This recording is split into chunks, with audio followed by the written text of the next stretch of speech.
Hi everyone. Confidence is improved through quality of thinking, and quality of thinking improves quality of life. So too in a dementia unit. To improve confidence, quality of thinking also needs to improve, and to support that, encouragement and praising achievements goes a long way in attaining this goal of improving the ever important confidence for dementia residents. So in terms of praising achievements, it can be any small or large thing. If your mother remembers your name and she hasn't prior, that's a huge achievement. If she manages to smile when she's depressed, that's also a big achievement. So encouraging that, praising that, encouraging her to keep up her walking, her quizzes and her crosswords if she does that, reading the newspaper if she's always enjoyed that. Encouragement goes a long way in terms of being able to build the capacity of thinking and confidence with people in dementia facilities. So just to give some examples of how to build confidence in a dementia facility in the units that I worked at. So we had workshops, the residents called them the thinking workshops, and it was quite apparent in these thinking workshops that once the concentration improved, so too did the confidence. It was slow, definitely wasn't a speedy process. It took a long time, but it was definitely on the up and up. Once there was the initial groundswell and the dementia residents started to take an interest, that was the first point.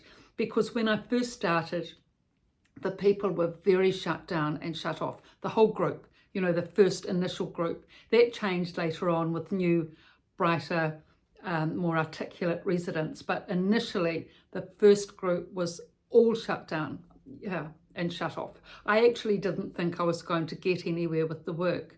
But after a good amount of time, months working with these people, eventually we were able to start getting some interest going. And it was just a very simple thing, but it's just like with physiotherapy, me being a former physiotherapist, you only need to get one little weak muscle activated. You only need to get, one little bit of thinking going, one or two words of communication going, just like that weak little muscle, and you can work on that and build it up. So that's what we did. For the first year, nothing was happening really. No, I shouldn't say that entirely. The residents were looking and engaging, and their eyes were interested, and sometimes they smiled, but they didn't really say anything. Once or twice, I must admit, they did say, "We like you." That was it for a whole year pretty much. There was not very much to go on. There was no sort of voluntary contribution to the conversation.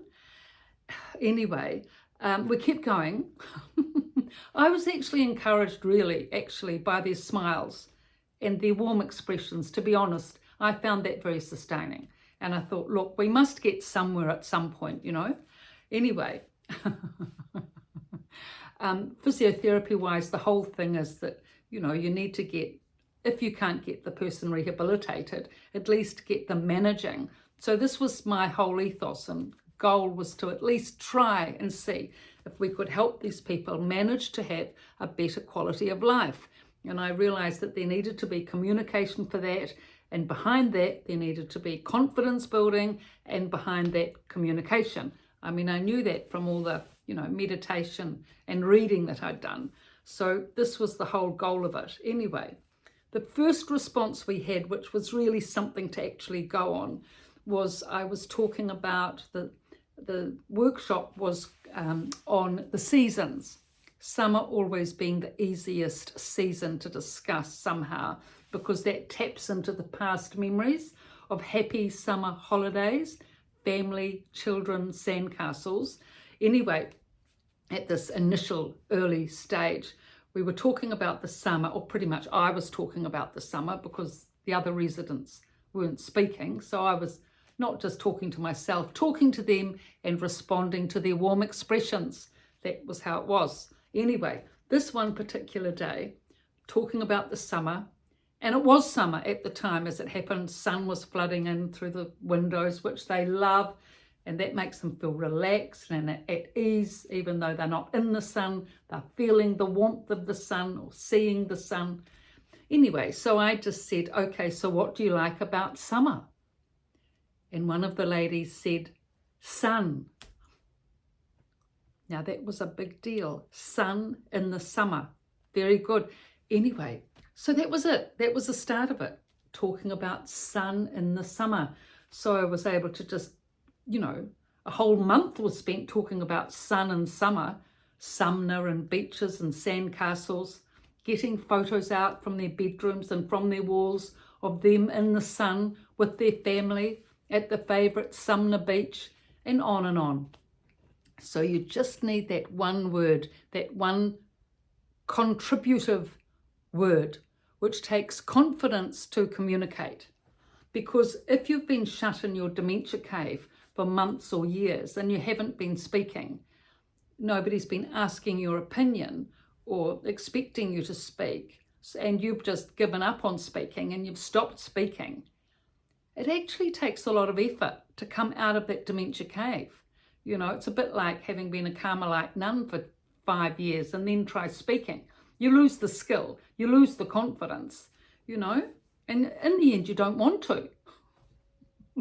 It's much easier to be silent. Everyone else does everything for you, speaks for you, does the meals for you. You just sit there, even though it's not a good space.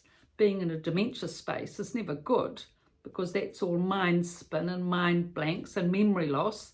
But still, it's sort of awkwardly comfortable, or at least you know about it. Whereas if you start speaking and communicating, you're not sure if you're going to be saying the right thing, if people will want to hear you, whether you'll be dismissed, all those things that have happened in the past when you had dementia, memory problems, people dismissing you or, speaking over you. So all of these things go on, and it takes confidence and clarity to be able to answer the question and in front of a group of people and hoping you're saying the right thing.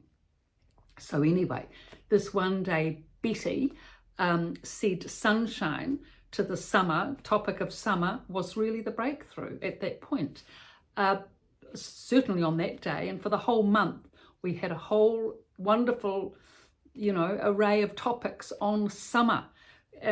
So this is the way that you do it, with building confidence. It's all about, strengthening strengths, appreciating strengths, valuing strengths, and never mind the weaknesses. I mean, there's tons of those in everyone's life, and with dementia, so many more with a dysfunctional mind. But just focus on the little achievements, the little bits of communication that are going. Encourage,